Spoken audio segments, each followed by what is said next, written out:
ഇക്കഴിഞ്ഞ 6 മാസത്തിനുള്ളിൽ ഒരിക്കൽ പോലും നിങ്ങൾ റേഷൻ കടയിൽ സന്ദർശിച്ചിട്ട് ഒന്നും വാങ്ങിയിട്ടില്ലെങ്കിൽ നിങ്ങളുടെ റേഷൻ കാർഡ് മരവിപ്പിക്കപ്പെട്ടിട്ടുണ്ടാവും.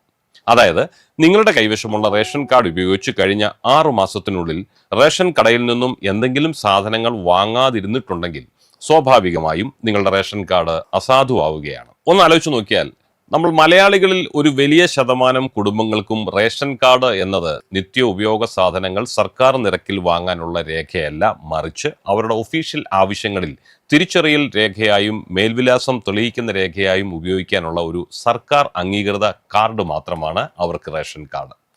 അത്തരക്കാരെ ഈ പുതിയ നിയമ ഭേദഗതി പ്രതികൂലമായി ബാധിക്കും. അവർ 6 മാസത്തിൽ ഒരു തവണയെങ്കിലും റേഷൻ ഷോപ്പിൽ പോയി സാധനങ്ങൾ വാങ്ങിയിട്ടില്ലെങ്കിൽ റേഷൻ കാർഡ് താൽക്കാലികമായി മരവിപ്പിക്കപ്പെടും.